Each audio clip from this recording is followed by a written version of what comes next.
Sometimes the most dangerous creatures are the ones we refuse to understand. Sometimes the loneliest souls find each other unexpectedly. In Pine Ridge, Colorado, 1874, a mountain lion terrorized cattle herds for months. When townspeople trapped the beast, they built a cage planning execution. But Jacob "Dust" McKinnon, a weathered cowboy with ghosts, saw something different in those amber eyes. While others saw a killer, he saw reflection of his spirit. Against warnings and mockery, Dust began visiting the lion daily.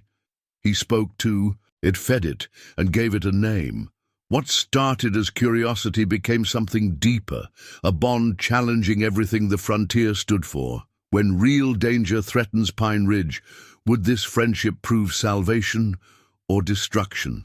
Before we jump back in, tell us where you're tuning in from, and if this story touches you, make sure you're subscribed, because tomorrow has something extra special for you. Pine Ridge sprawled across the Colorado Territory like a collection of children's blocks scattered by an impatient hand. The town sat in a natural bowl between two weathered ridges, protected from the worst of the mountain winds, but exposed to everything else the frontier had to offer. By 1874, it housed nearly 300 souls, most of them drawn by promises of silver in the nearby mountains or grass for cattle in the valleys below. Main Street ran straight as a rifle shot from the railway depot to the church, flanked by the usual frontier establishments. Thompson's General Store anchored the north end, its false front painted white last spring, but already showing the brown stains of mountain weather. Beside it stood Morrison's Bank, built solid with Colorado stone and iron bars on the windows. The Frontier Saloon occupied the middle ground, neither the roughest nor the most refined establishment a man could find, but honest in its purpose. Dr. Samuel Winters had hung his shingle beside the barber shop 3 years back, bringing actual medical training from Chicago to supplement the horse doctoring and whiskey cures that had passed for medicine before his arrival. His neat clapboard office remained one of the few buildings in town, with glass windows that hadn't been broken and replaced at least once. Sheriff Coleman kept the peace from a stone jailhouse that doubled as the town's storm shelter. A former Texas Ranger, Coleman had come north after the war looking for quieter work. He found Pine Ridge offered enough excitement to keep him interested without the blood feuds and vendetta killings that had grown tiresome down south. Mayor Hawkins ran the hardware store and the town council with equal efficiency. A practical man who measured success in completed projects and balanced ledgers, he'd overseen Pine Ridge's growth from a crude mining camp to something approaching civilization. His wife led the ladies' auxiliary, his son helped at the store, and his daughter taught at the one-room schoolhouse. Sarah Milhouse had arrived last autumn on the Denver and Rio Grande, carrying letters of introduction and a teaching certificate from a women's college back east. At 26, she possessed the rare combination of education and frontier practicality that made her equally comfortable parsing Latin verbs and treating a child's scraped knee with creek water and common sense. The town's children adored her, their parents respected her, and more than a few bachelors had discovered sudden interests in educational philosophy. But for all its growing respectability, Pine Ridge remained a frontier town, subject to frontier dangers. The surrounding mountains harbored bears, wolves, and worse. Winters could freeze a man solid between his cabin and his outhouse. Spring floods had twice washed away the bridge over Pine Creek, and lately something had been killing cattle with a methodical persistence that worried even seasoned ranchers. The South attacks had started in late spring, just after the snow melted enough for the herds to spread out into the higher pastures. At first, folks assumed they were dealing with wolves or a small bear. Stock losses were part of ranching, especially in mountain country. But the pattern proved unusual. Instead of taking young or weak animals, the predator selected prime cattle, killing cleanly and eating methodically. No waste, no frenzy, just efficient predation that spoke of intelligence and experience. Morrison lost 6 head in 2 weeks. Henderson found 4 of his best steers dead in a single morning. The killings followed no apparent schedule, striking at different ranches, different times, different weather conditions. Whatever was out there understood territory and moved like smoke through country that would challenge the most experienced mountain man. The men had organized hunting parties, of course. Groups of ranchers and townsmen had spent countless hours, combing the ridges and valleys, following tracks that seemed to appear and disappear according to no earthly logic. They'd found sign, massive paw prints in soft earth, claw marks on trees, the occasional tuft of tawny fur caught on thorns. But the creature itself remained as elusive as morning mist. Speculation ran wild in the frontier saloon during the long summer evenings. Morrison insisted they faced a rogue grizzly despite the cat-like prints. Henderson believed a pack of wolves had learned new hunting techniques. Younger men spoke of mountain lions grown to unnatural size in the high country where game was scarce, and only the strongest survived. Doc Winters, who had examined the carcasses with scientific precision, offered a different theory. The kills showed the work of a large cat, he declared, but the bite patterns and claw spacing suggested something bigger than any mountain lion he'd encountered in medical texts. The creature displayed intelligence in its hunting, patience in its stalking, and strength enough to bring down 1,000-pound steers. Through all the speculation and searching, one man remained notably absent from the hunting parties. Jacob McKinnon, known throughout the territory as Dust, kept his own counsel and his own schedule, riding out from his cabin each morning and returning each evening without offering opinions about the mysterious predator terrorizing the local livestock. Dust McKinnon lived where Pine Ridge faded into wilderness, in a cabin he'd built with his own hands, in a clearing beside a creek that had no name on any map. The dwelling was spare but well made, chinked tight against winter winds, and furnished with the basic necessities of a man who valued function over decoration. A stone fireplace dominated one wall, its chimney drawing clean and straight. His table was hewn from a single pine log, his chairs assembled from willow branches and rawhide. A narrow bed occupied one corner, covered with wool blankets and a bearskin he'd taken his first winter in the territory. The walls held little beyond practical items: his rifle, ammunition, basic tools, and a few cooking implements. But tucked in a wooden box beside his bed lay his most precious possession, a leather journal, worn soft by years of handling, its pages filled with careful sketches and precise observations about the natural world around him. Dust had started the journal. During his war years, when long hours of scouting for the Union cavalry had taught him to notice details that might mean the difference between life and death. He'd drawn enemy positions, mapped water sources, recorded weather patterns that affected visibility and movement. After the war, the habit persisted, though his subjects had changed from military intelligence to the countless mysteries of frontier life. The journal held sketches of animal tracks, descriptions of plant growth patterns, weather observations, and detailed drawings of wildlife behavior.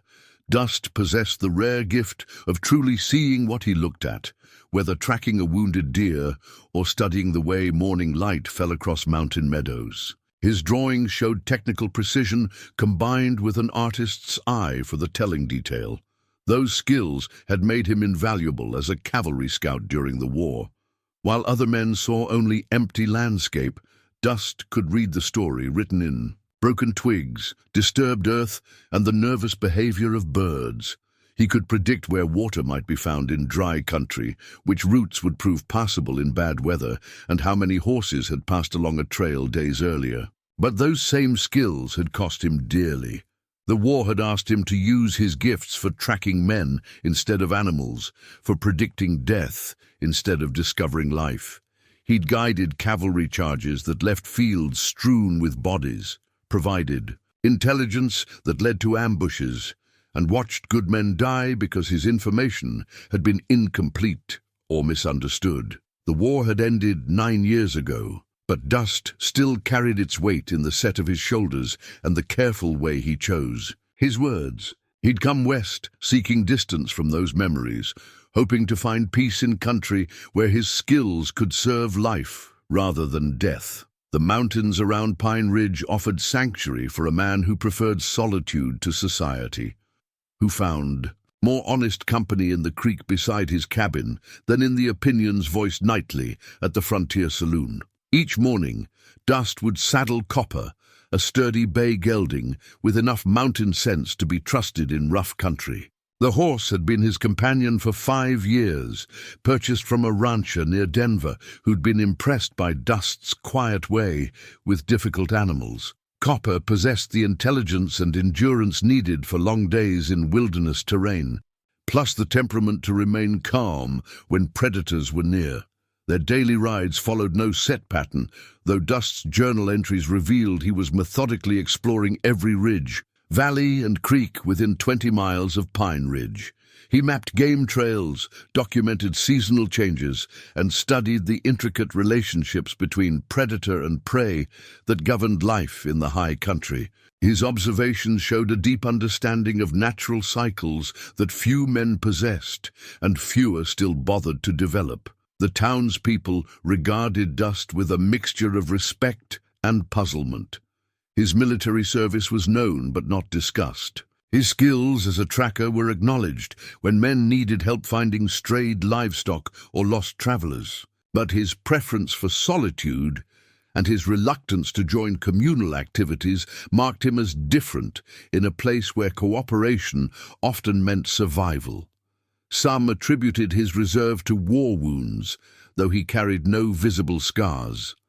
Others believed he was simply antisocial, preferring animal company to human fellowship.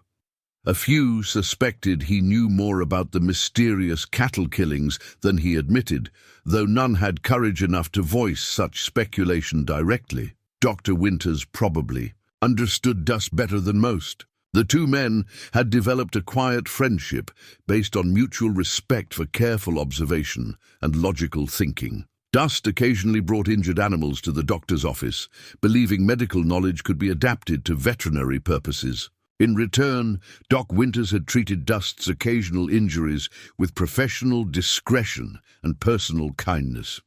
Sheriff Coleman respected Dust's military record and tracking abilities, but worried about any man who kept so much to himself. In Coleman's experience, men who avoided society usually had reasons worth investigating. Still, Dust had never caused trouble, paid his bills when he had business in town, and could be counted on to help when genuine emergencies arose. The women of Pine Ridge generally found Dust intriguing in the way that quiet, competent men often appealed to practical frontier wives and daughters. Sarah Milhouse had noticed him during her first week in town, when he'd politely tipped his hat while passing the schoolhouse. Something in his manner, respectful but not eager, attentive but not intrusive, had caught her attention in ways the more obvious courtship attempts of local bachelors had not. But Dust McKinnon remained largely a mystery to Pine Ridge, a man who rode in and out of town like morning fog, present when needed but never lingering longer than necessary. His true nature would soon be tested in ways that would surprise everyone who thought they understood the quiet man who lived where civilization met wilderness. The mountain lion that would change everything for both Dust and Pine Ridge was already establishing its territory in the high country above town, following ancient instincts that would soon collide with human fears and human plans. The trap that caught the mountain lion had been Henderson's idea, though Morrison supplied the steel. They'd ordered it from a catalogue out of Denver, a massive contraption designed for grizzly bears, with jaws that could snap a man's leg like kindling.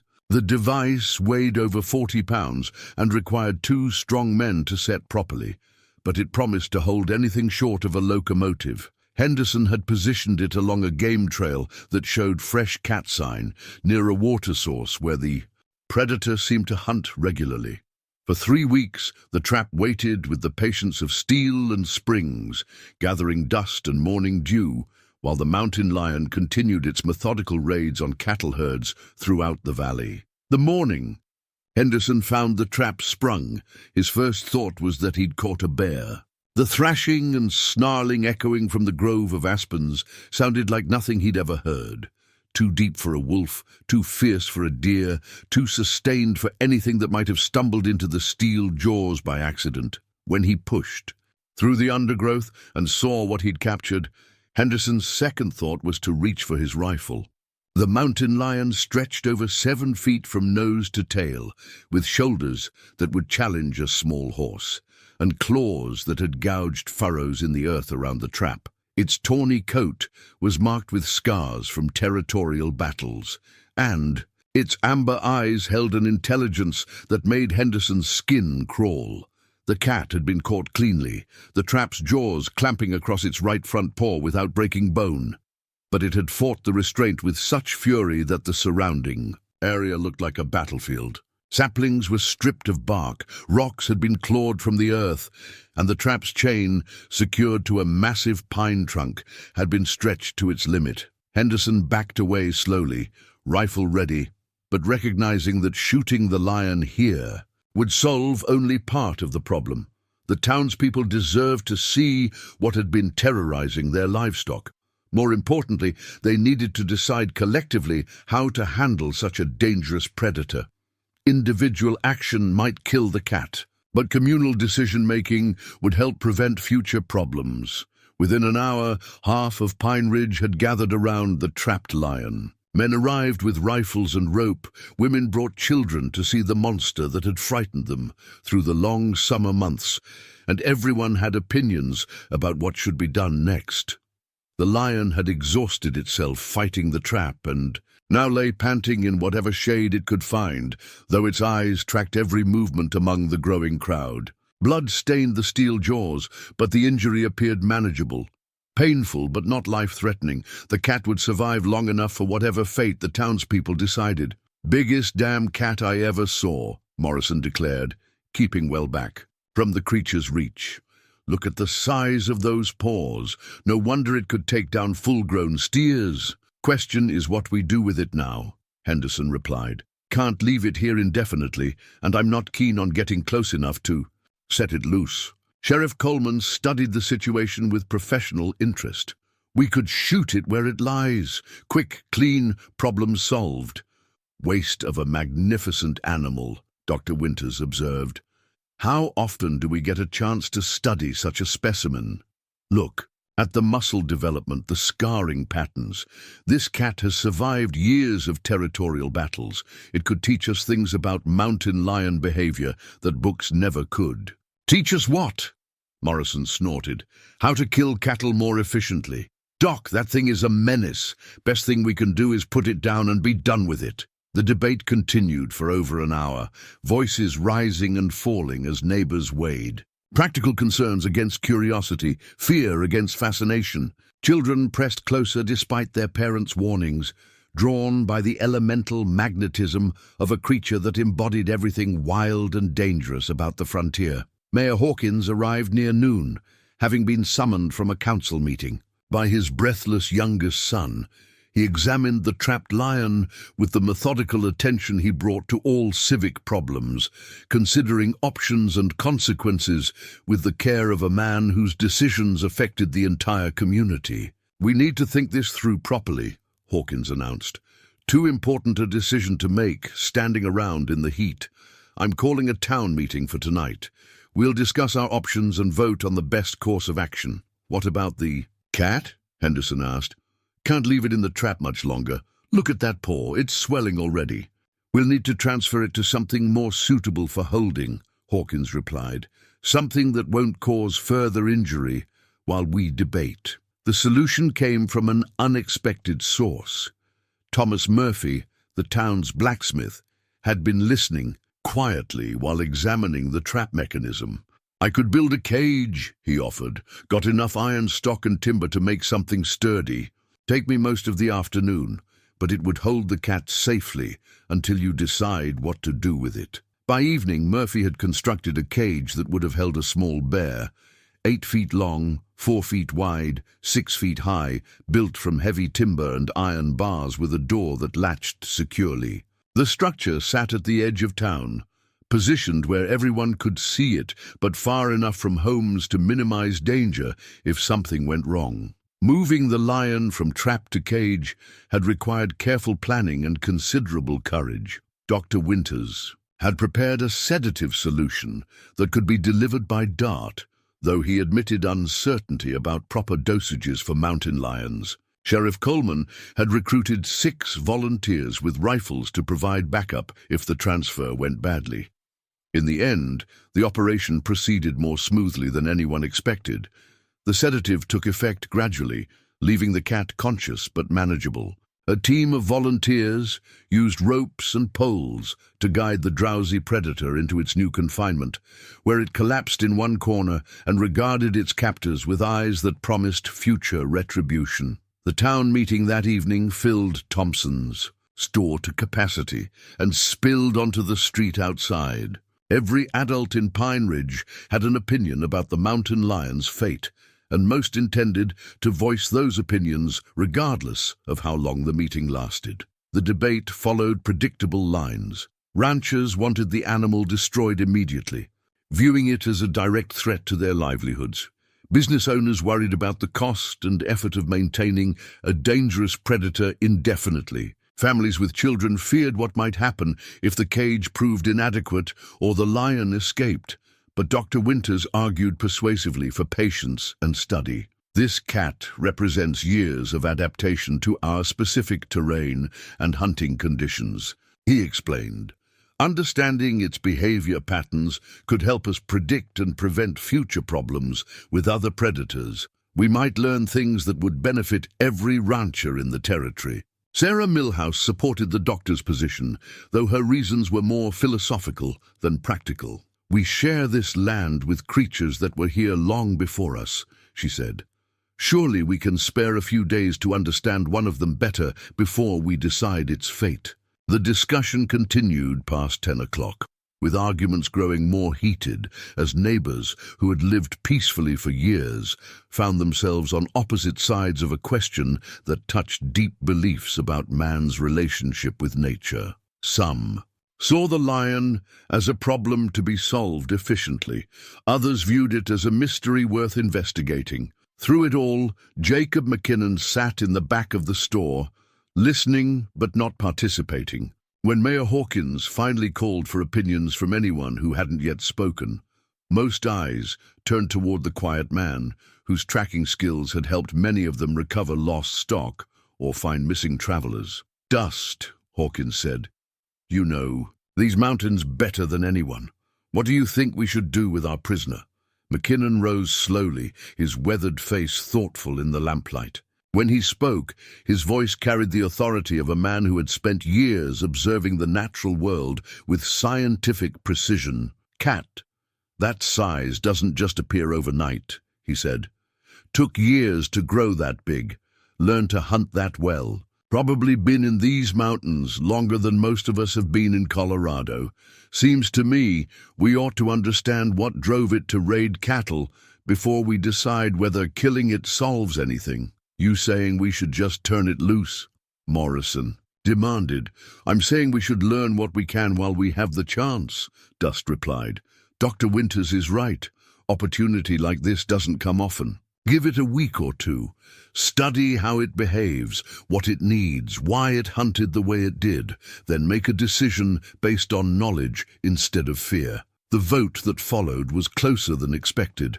26 in favor of temporary preservation, 21 for immediate execution, with several abstentions from people who couldn't decide. Mayor Hawkins declared the measure passed and appointed a committee to oversee the lion's care while the study proceeded. As the meeting dispersed and neighbors headed home through the warm August night, Dust lingered until the store was nearly empty. Then he walked slowly toward the edge of town, where the cage sat silhouetted against the starlit sky. The mountain lion was awake, sitting upright in one corner of its prison with the dignity of an exiled king. Its amber eyes tracked Dust's approach, but showed no fear, only the patient watchfulness of a predator evaluating potential threats. Dust stopped 6 feet from the bars and studied the magnificent animal that had terrorized Pine Ridge for 3 months. The cat was larger than any mountain lion he'd encountered, with the scarred face and powerful build of a territorial male in his prime, but something in its bearing suggested intelligence beyond mere predatory cunning, a quality that reminded Dust of his own condition as an outsider, observing a world he could never fully join. "Well, friend," he said quietly, "looks like you and I are going to get acquainted. Question is whether you'll teach me something worth learning, or whether this town will just use you to work out their fears about everything they can't control." The lion's ears twitched at the sound of his voice, but its expression remained unreadable. Dust reached into his pocket and pulled out a piece of jerky he'd been saving for his ride home. He tossed it through the bars, watching as the cat sniffed the offering without moving to investigate further. "Take your time," Dust murmured. "I'm not going anywhere." As he walked back toward his horse, Dust found himself thinking about the vote and the narrow margin that had saved the cat's life temporarily. The lion would need an advocate if it was going to survive longer than a week or two, someone willing to invest time and effort in understanding what everyone else saw as simply a problem to be eliminated. By the time he reached his cabin, Dust had made a decision that would change both his life and the life of the creature he had already begun to think of as keeper, a guardian of secrets that Pine Ridge wasn't yet ready to understand. Dust McKinnon had inherited his father's pocket. Watch along with his steady temperament and his gift for patience. The timepiece was a simple affair, brass case worn smooth by decades of handling, white enamel face with bold black numerals, and a movement that kept reliable time despite its age. His father had carried it through 20 years of farming in Ohio, checking it during long days in cornfields where the sun's position could fool a man about how much work remained before dark. The watch had accompanied Dust through the war, timing cavalry movements and coordinating reconnaissance missions where minutes could mean the difference between success and disaster. Now it measured his daily visits to the mountain lion's cage, marking the patient hours he spent building trust with a creature that had every reason to view humans as enemies. Each morning at precisely 8 o'clock, Dust would ride Copper into town and tie the horse to the hitching post beside Murphy's smithy. He would nod politely to whoever was about, purchase any supplies he needed from Thompson's store, then walk to the edge of town where the cage sat in its small clearing, surrounded by pine trees and morning shadows.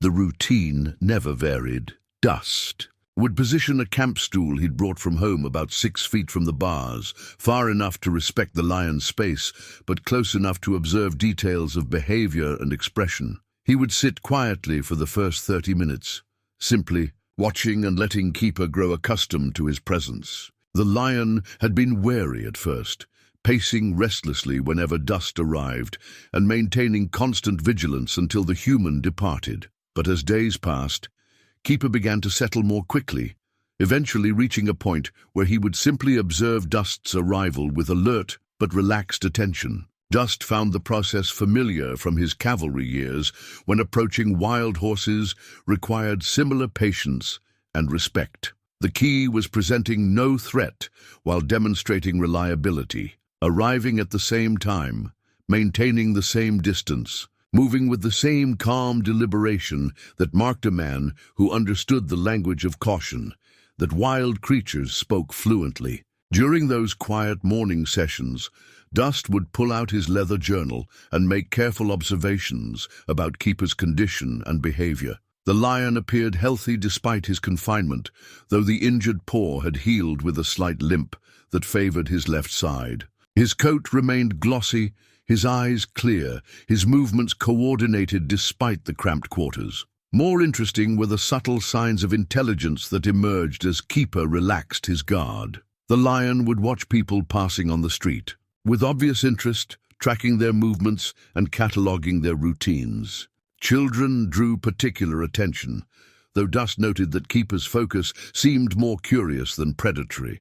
After the first week, Dust began bringing small offerings, scraps of jerky, bits of cooked meat, occasionally fresh water when the lion's bowl appeared low. He would place these gifts near the cage and retreat to his usual position, never forcing interaction but making resources available when Keeper chose to investigate. The lion's acceptance of food proved gradual and selective.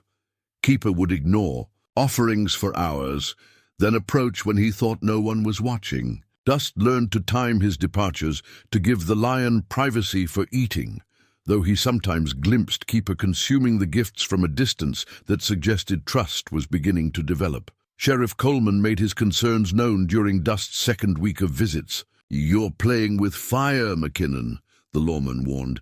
"That cat's not a pet, no matter how calm it seems. One mistake and you'll be missing an arm or worse." "Appreciate the concern, Sheriff," Dust replied, checking his father's watch and noting it was nearly time for his daily session.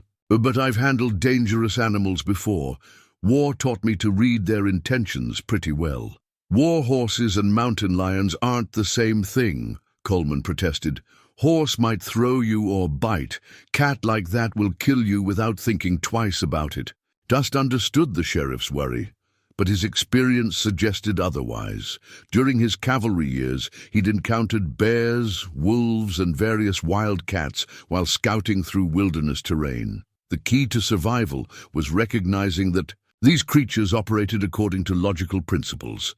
They attacked when threatened, defended territory when challenged, but rarely showed aggression without cause. Keeper displayed the classic behavior patterns of a territorial male who had been removed from familiar surroundings but posed no immediate threat to others. His pacing reflected frustration with confinement rather than hunting behavior. His wariness around humans showed appropriate caution without the nervous aggression that marked truly dangerous predators. More telling was the lion's response to different types of human activity. When children played near the cage, Keeper would approach the bars with obvious curiosity, but no signs of stalking behavior. When men gathered to argue about his fate, the lion would retreat to the back of his prison and remain there until the crowd dispersed. He seemed to distinguish between types of human attention and respond accordingly. Sarah Milhouse had begun stopping by during her afternoon walks, initially driven by curiosity about the creature that had dominated town conversations for weeks. She would arrive as Dust was concluding his morning sessions, timing her visits to coincide with his presence without appearing to intrude on his routine. "You have remarkable patience," she observed one Tuesday morning, watching as Dust carefully recorded details about Keeper's eating habits. "Most men would have lost interest by now. Most men haven't spent years watching how wild things behave," Dust replied, glancing up from his journal. "Cat like this doesn't give up his secrets easily. Takes time to understand what makes him different from the stories people tell about mountain lions." Sarah moved closer to the cage, noting how Keeper's attention focused on her without the tension she'd expected from such a large predator. "He doesn't seem particularly vicious.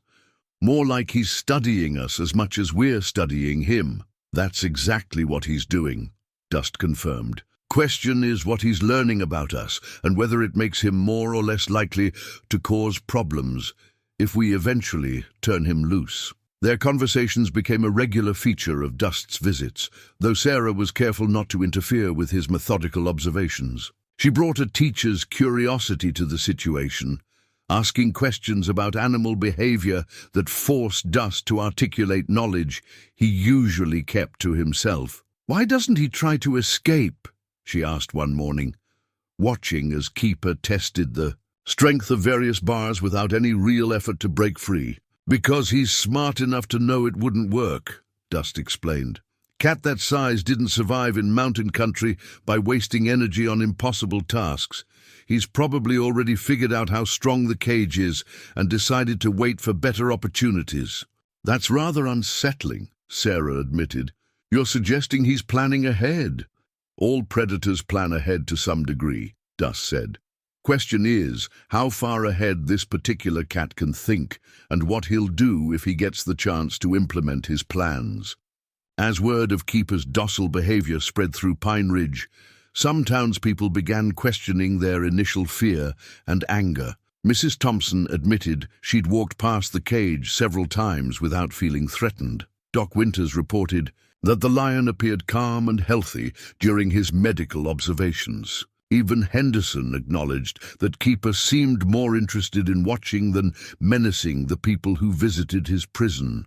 But others remained convinced that any deviation from the original execution plan was dangerous folly. Morrison organized a petition demanding immediate action, claiming that every day of delay increased the risk of escape and renewed attacks on livestock. 3 ranchers from neighboring valleys rode into town specifically to voice their concerns about harboring such a dangerous predator. The growing divide reflected deeper questions about how civilized communities should handle the wilderness that surrounded and sometimes invaded their carefully ordered lives. Some residents saw Keeper as a symbol of the untamed frontier that threatened everything they'd worked to build.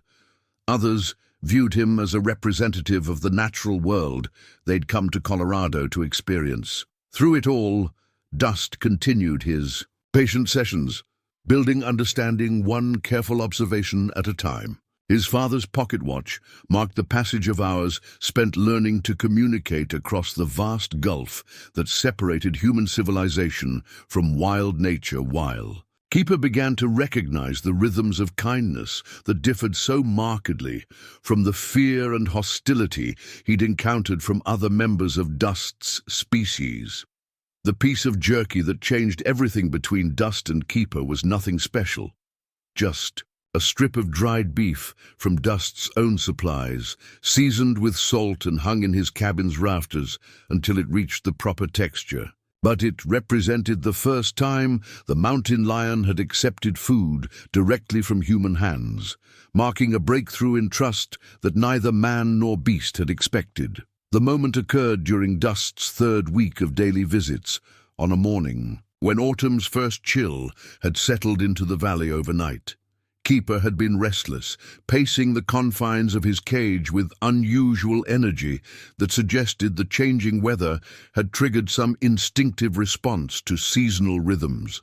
Dust had positioned himself in his usual spot, journal open, to record observations about the lion's behavior patterns. He'd noticed that Keeper seemed more alert on cool mornings, more willing to investigate his surroundings and show interest in activities beyond his immediate confinement. "Feeling the change in the air, aren't you?" Dust murmured, pulling out his daily offering of dried meat. Instead of placing it near the bars and retreating as usual, something prompted him to remain where he was, holding the jerky loosely in his fingers. Keeper approached the front of the cage with his characteristic caution, but this time he didn't stop at his customary distance. Step by careful step, the lion moved closer to where Dust sat with his hand extended, until only the iron bars separated them. For several heartbeats, man and cat regarded each other across the divide between civilization and wilderness. Dust held perfectly still, remembering lessons learned during cavalry scouts when approaching spooked horses required patience measured in minutes rather than seconds. Keeper studied the offered food with obvious interest, while calculating risks and benefits according to instincts refined by years of survival in hostile territory. When the lion finally reached through the bars to delicately take the jerky from Dust's fingers, the contact lasted barely a second, but it marked a fundamental shift in their relationship, from wary coexistence to the beginning of genuine communication between species that shared more common ground than either had initially realized. "Well, I'll be damned," Dust said quietly, watching as Keeper retreated to consume his prize. "Looks like we're making progress after all." Sarah Milhouse arrived for her afternoon visit, just as Dust was recording details of this breakthrough. In his journal, she'd been walking past the cage daily for over a week, initially drawn by curiosity, but increasingly interested in the methodical way Dust approached his interactions with such a dangerous creature. "You look pleased about something," she observed, noting the satisfaction in Dust's expression as he closed the leather-bound book. "Keeper just took food from my hand," Dust explained. "First time he's been willing to make direct contact. Means he's starting to trust that I won't hurt him." Sarah glanced toward the cage, where Keeper had settled into his favorite corner, but remained alert to their conversation. "That seems like a significant development. What does it mean for his long-term prospects?" "Hard to say," Dust admitted. "But it suggests he's capable of distinguishing between different types of human behavior. Cat that can learn to trust one person might be able to learn other things, like avoiding cattle while hunting wild game." They stood in comfortable silence for several minutes, watching as Keeper demonstrated the regal composure that had impressed even his critics among the townspeople. The lion possessed a dignity that remained undiminished by captivity, carrying himself with the confidence of a creature that had never learned to fear anything in its natural environment. "May I ask you something?" Sarah said eventually. "Sheriff Coleman mentioned you served in the cavalry during the war. Did that experience help you understand how to approach Keeper?" Dust considered the question carefully, recognizing that Sarah's curiosity went beyond casual interest in his methods. Few people in Pine Ridge had asked directly about his military service, and fewer still seemed to grasp how those experiences might apply to civilian situations. "War taught me to read situations carefully before acting," he said finally. "Whether you're scouting enemy positions or approaching a wild animal, the principle is the same. Watch, listen, understand what you're dealing with before you make decisions that can't be undone." "That must have been difficult work," Sarah said gently, "making life and death decisions based on incomplete information." Dust felt something tighten in his chest, the familiar weight of memories he'd spent 9 years trying to forget. But Sarah's tone carried understanding rather than curiosity, recognition that some experiences left permanent marks on the men who survived them. "Lost good friends because my information was wrong," he said quietly. "Led cavalry charges into ambushes I should have spotted, missed enemy movements that cost lives. After a while, you start questioning whether you know enough about anything to make decisions that affect other people. Is that why you prefer living alone?" Sarah asked. "Partly," Dust admitted. "Hard to trust your judgment about people when you've seen how wrong you can be about things that seemed certain."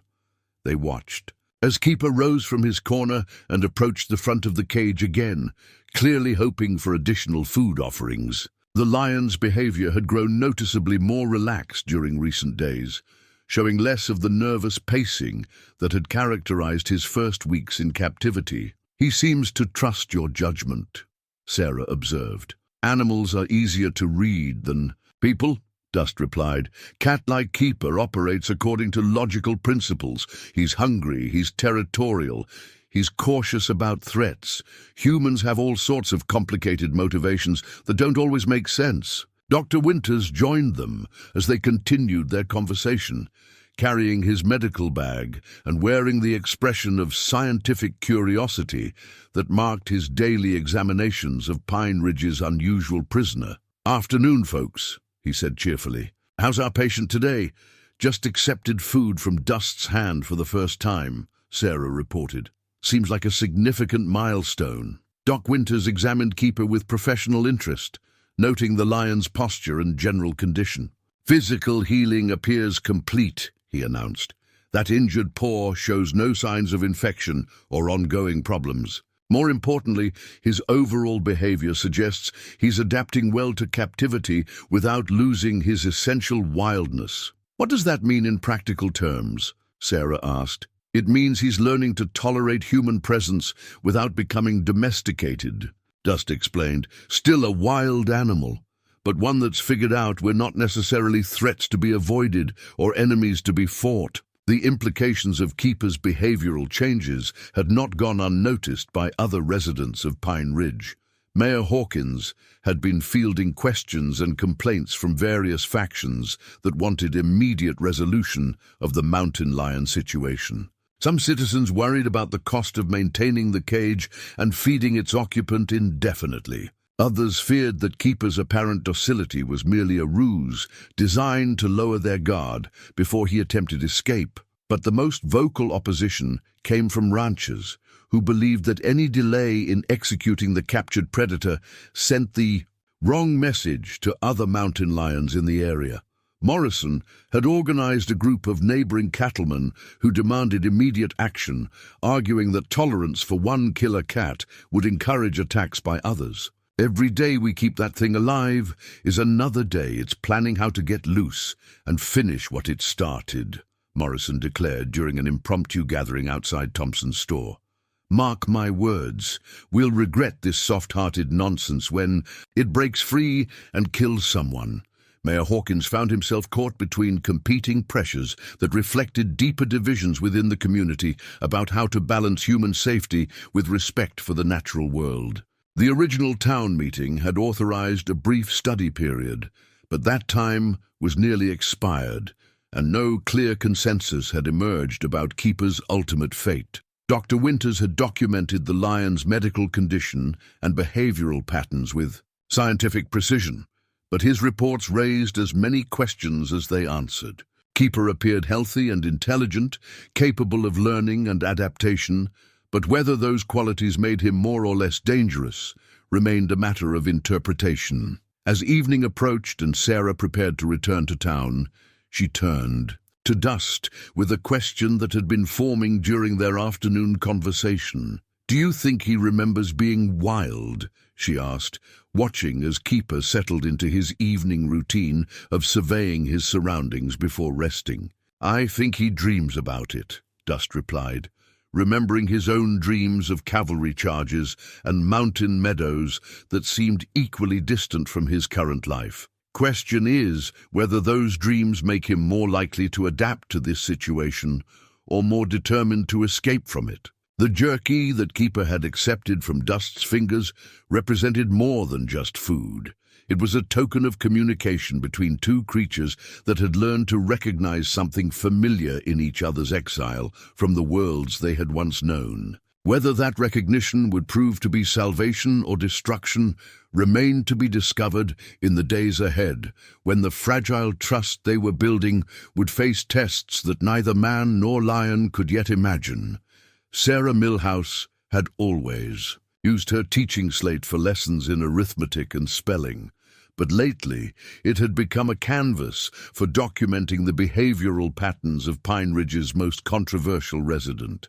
The slate's smooth, black surface proved perfect for sketching Keeper's various postures and expressions, creating a visual record that complemented Dust's written observations with the precision of a trained educator's eye. Her sketches showed remarkable detail for someone with no formal training in animal behavior. Sarah had captured the subtle differences between Keeper's alert stance when children approached versus his relaxed posture during Dust's visits. She'd documented the way his ears moved to track conversations, how his tail twitched in response to different sounds, and the gradual changes in his overall demeanor as days of captivity stretched into weeks. "You have quite an artist's eye," Dust observed one afternoon, studying Sarah's latest drawings while Keeper dozed in the October sunshine.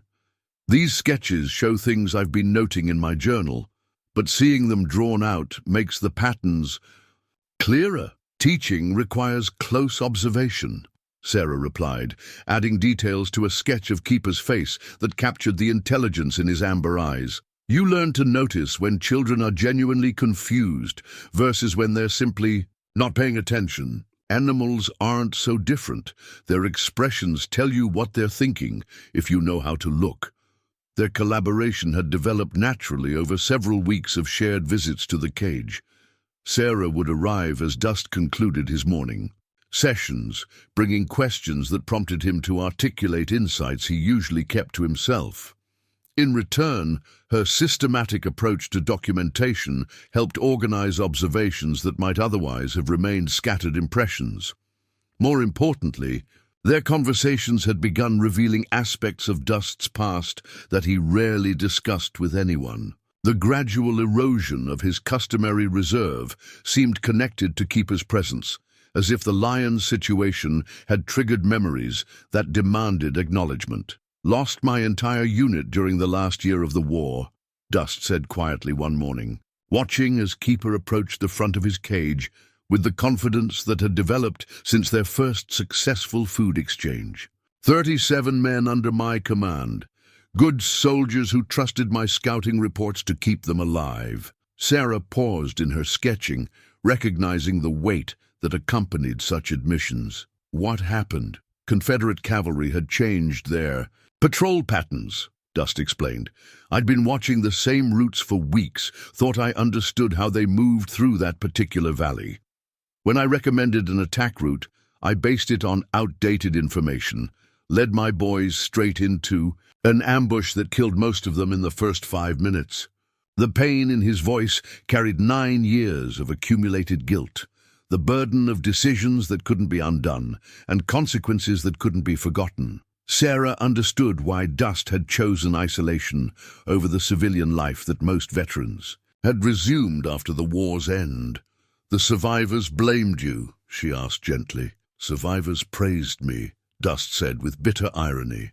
"Said I'd fought like hell trying to get them out once the shooting started. Called me a hero for staying with the wounded while the retreat was organized. That made it worse somehow. Easier to bear blame than undeserved praise."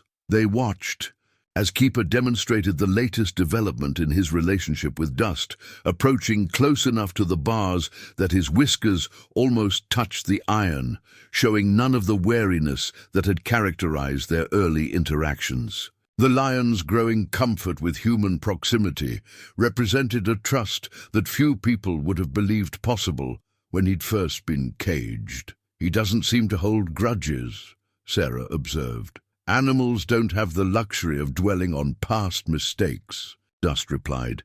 "They learn what they can from experience and move forward.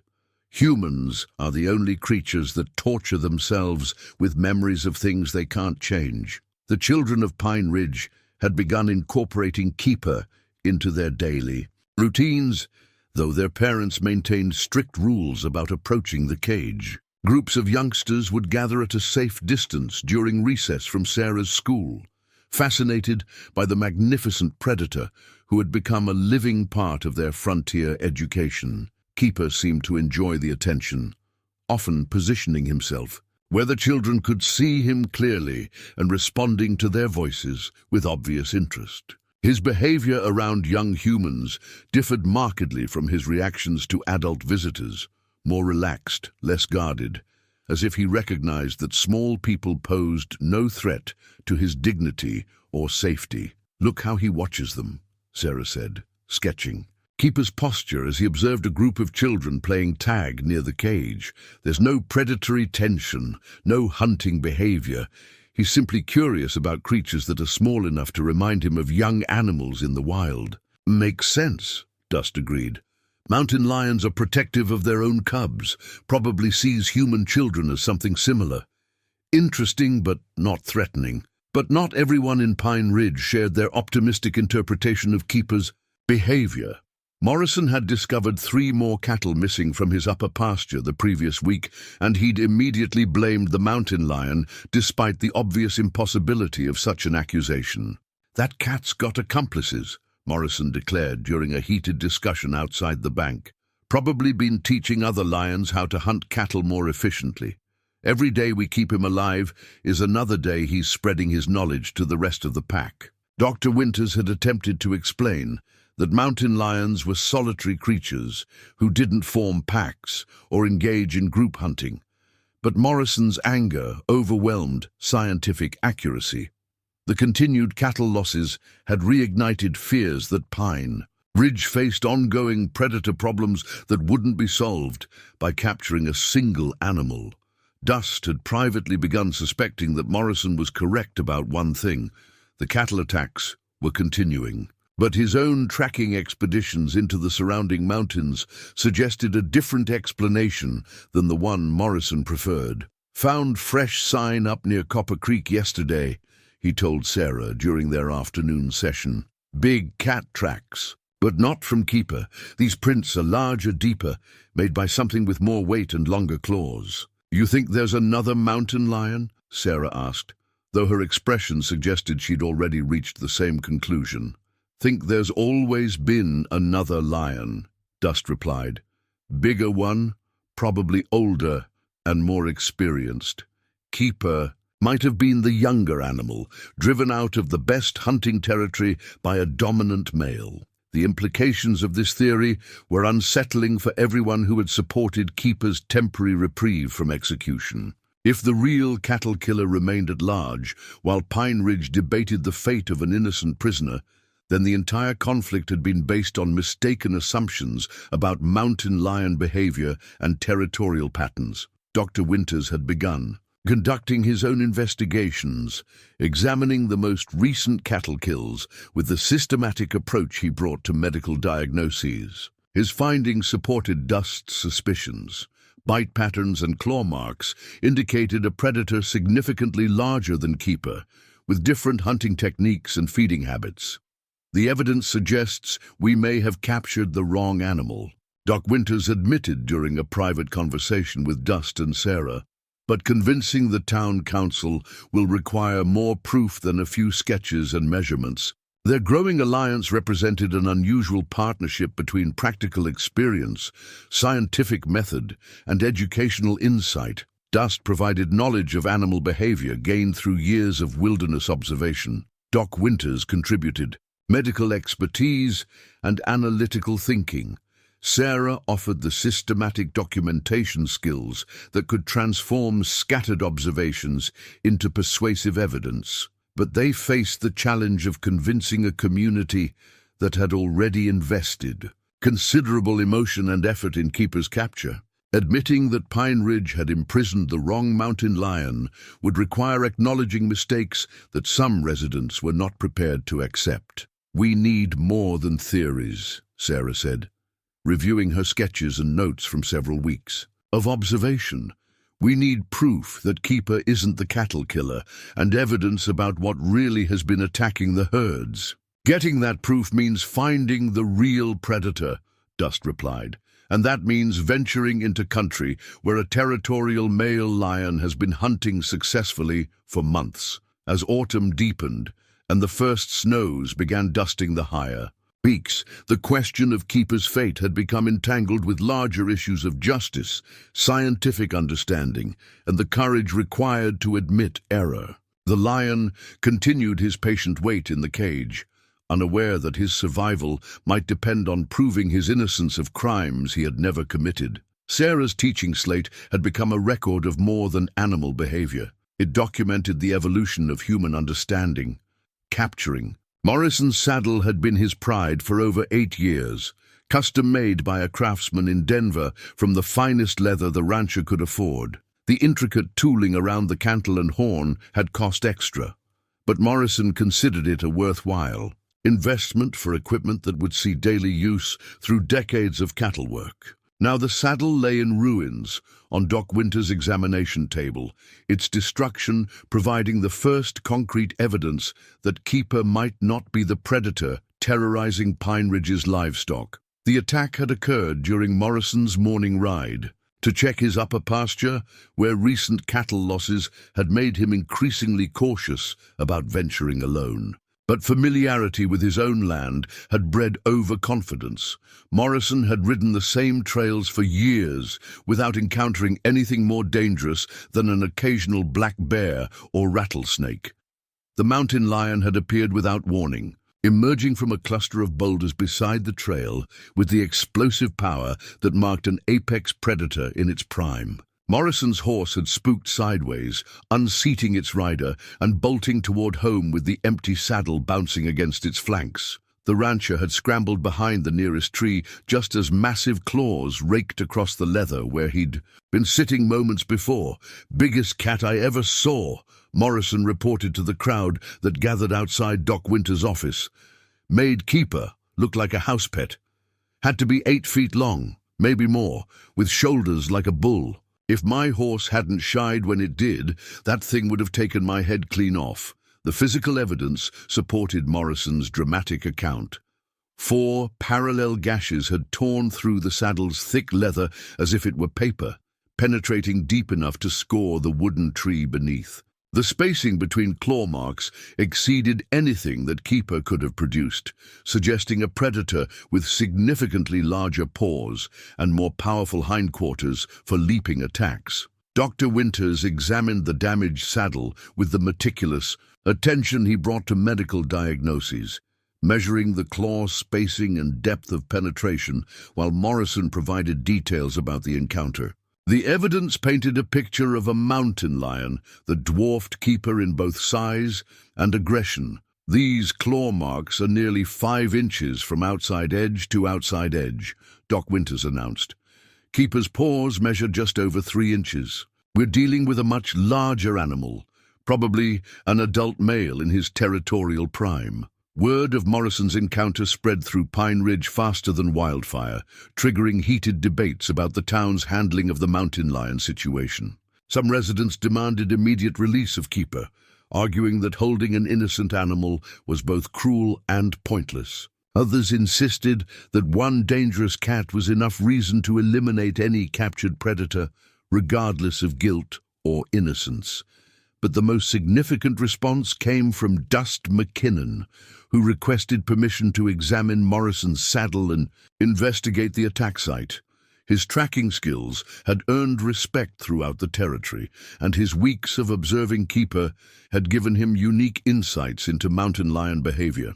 "Need to understand what we're really dealing with," Dust explained to Mayor Hawkins. "One cat or two, territorial disputes, hunting patterns, information that could prevent future attacks." Hawkins authorized the investigation, though he warned that the town council expected quick results. Public pressure for action was mounting, and political considerations demanded resolution of the mountain lion question before winter arrived. Dust's examination of the attack site revealed a story, written in tracks, claw marks, and disturbed vegetation, that confirmed his growing suspicions about Keeper's innocence. The predator that had attacked Morrison was indeed massive, probably weighing over 200 pounds, with a stride length that indicated exceptional speed and agility. More importantly, the tracks led toward territories that Keeper had never accessed during his months of freedom before capture. "This is an older animal," Dust explained to Sarah and Doc Winters during their evening conference. "Look at how deep these prints are, how wide the toe spread. Cat this size has been establishing dominance in these mountains for years. Probably drove Keeper out of the prime hunting areas and forced him to raid cattle for easy meals." Sarah had been researching mountain lion behavior using books borrowed from Dr. Winters' small library, supplementing her observations of Keeper with published accounts of predator ecology. Her findings supported Dust's territorial theory while raising disturbing questions about the true scope of Pine Ridge's wildlife problems. According to this naturalist journal, adult male mountain lions maintain territories of up to 50 square miles, she reported. They drive out younger males through physical confrontation, forcing them to survive on marginal hunting grounds until they're strong enough to challenge for better territory. Which explains why Keeper was taking cattle, Doc Winters added. If an alpha male controlled the best deer habitat, a younger lion would be forced to hunt easier prey, domestic animals that couldn't escape into familiar terrain. The implications of their research were sobering for everyone who had supported Keeper's temporary reprieve from execution. If a larger, more dangerous predator controlled the high country around Pine Ridge, then releasing Keeper would simply return him to the marginal existence that had caused the cattle raids in the first place. But keeping him caged indefinitely, while the real threat remained at large, served no purpose beyond satisfying public demands for vengeance against any available target. The situation required more sophisticated thinking than Pine Ridge's frontier pragmatism usually employed. During this period of investigation and debate, Dust's relationship with Keeper had continued evolving in ways that surprised even him. The lion now responded to his voice with obvious recognition, approaching the front of the cage whenever Dust spoke and demonstrating the selective attention that marked genuine communication between species. "He knows his name," Sarah observed one afternoon, watching as Keeper moved immediately toward them when Dust called out his greeting. That's not just responding to sound, he's recognizing specific vocal patterns and associating them with positive experiences. More than that, Dust replied, studying the lion's alert expression. He's learning to read human emotions through voice and body language. Watch his ears when I change my tone. He can tell the difference between conversation, concern, and contentment. Their bond had deepened beyond simple trust to something approaching partnership. Keeper would position himself where Dust could observe his condition most easily, seemed to understand when medical examinations were necessary, and showed patience with procedures that would have triggered fierce resistance from a truly wild animal. The townspeople had begun noticing these changes in Keeper's behavior, though they interpreted them differently according to their existing beliefs about wildlife management. Some saw the lion's docility as proof that captured predators could be reformed through proper handling. Others worried that apparent tameness was merely cunning disguised as cooperation. Mayor Hawkins found himself under increasing pressure to resolve the situation before winter weather made any outdoor activities more dangerous and expensive. The town council had extended Keeper's temporary reprieve twice, but political patience was wearing thin as citizens demanded action based on emotion rather than evidence. "We need to make a decision soon," Hawkins warned during a private meeting with Dust. "Council won't authorize another extension without compelling reasons. If you believe Keeper is innocent, you need proof that will convince everyone, not just the people who are already sympathetic."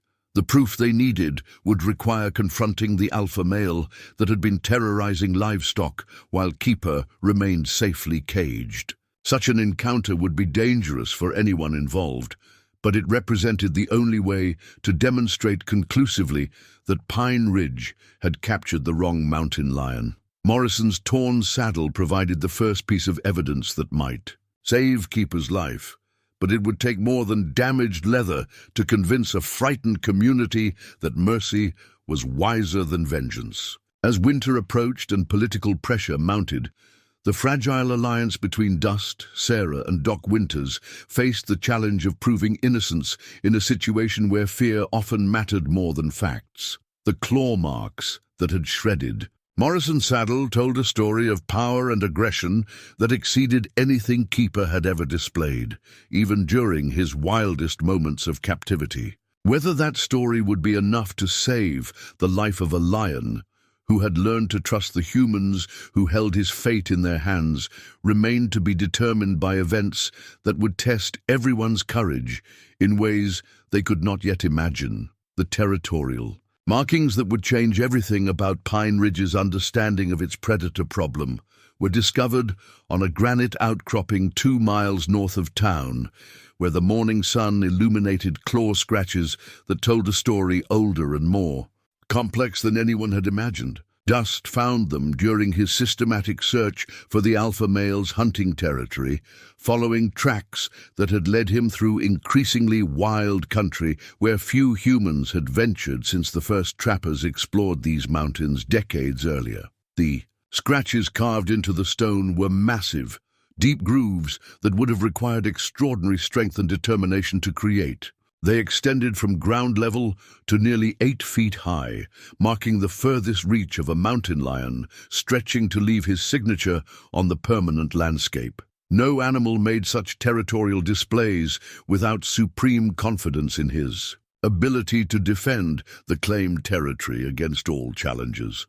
But the most significant discovery lay in the age of these markings. Weather and time had softened their edges, but the depth of the cut suggested they'd been refreshed regularly for years. This alpha male had controlled the high country around Pine Ridge for longer than most residents had lived in the territory, establishing dominance through a combination of size, strength, and territorial intelligence that exceeded normal mountain lion behavior. More disturbing were the fresher markings scattered throughout the area, trees stripped of bark, rocks clawed and scarred, the ground itself torn by repeated territorial displays.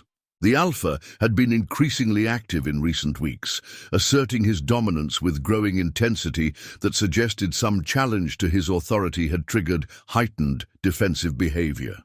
"He's been fighting something," Dust murmured to himself, studying the evidence scattered across the mountainside. "All this fresh marking, the increased aggression, something's been threatening his territory, and he's been responding with escalating violence." The realization struck him with stunning clarity as he traced the pattern of territorial signs back toward Pine Ridge. Keeper hadn't been raiding cattle because he was a natural livestock killer.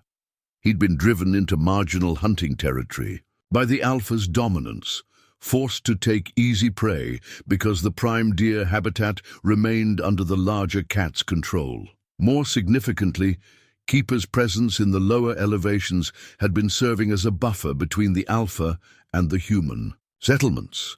As long as a younger male occupied the boundary territory, the alpha remained in his high country domain. But Keeper's capture had eliminated that buffer, leaving Pine Ridge exposed to a predator that viewed the entire valley as his personal hunting preserve.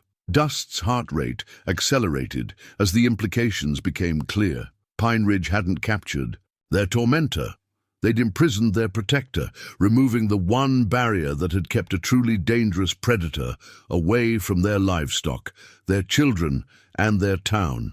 The alpha lion's response to Keeper's disappearance had been swift and decisive. Within days of the younger cat's capture, territorial markings throughout the high country had been refreshed with violent intensity. The increased cattle raids weren't coincidental. They represented the alpha expanding his hunting territory. To include areas he'd previously left to his subordinate, Dust raced back toward town, pushing Copper harder than he had since their cavalry days together. The urgency that drove him was born of horrifying recognition that Pine Ridge faced imminent danger from a predator whose size and territorial aggression exceeded anything they'd prepared to handle. He arrived at Keeper's cage to find the lion, displaying agitation unlike anything witnessed during his weeks of captivity.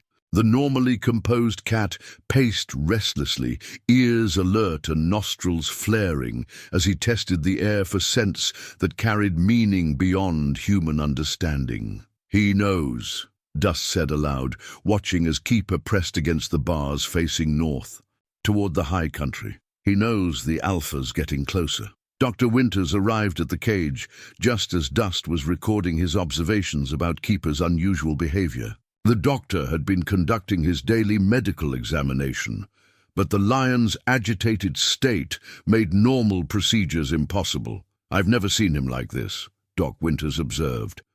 Heart rate elevated, pupils dilated, every muscle tense. "He's responding to some threat we can't detect." "Threat's real enough," Dust replied grimly. "Found territorial markings up near Copper Creek that tell the whole story.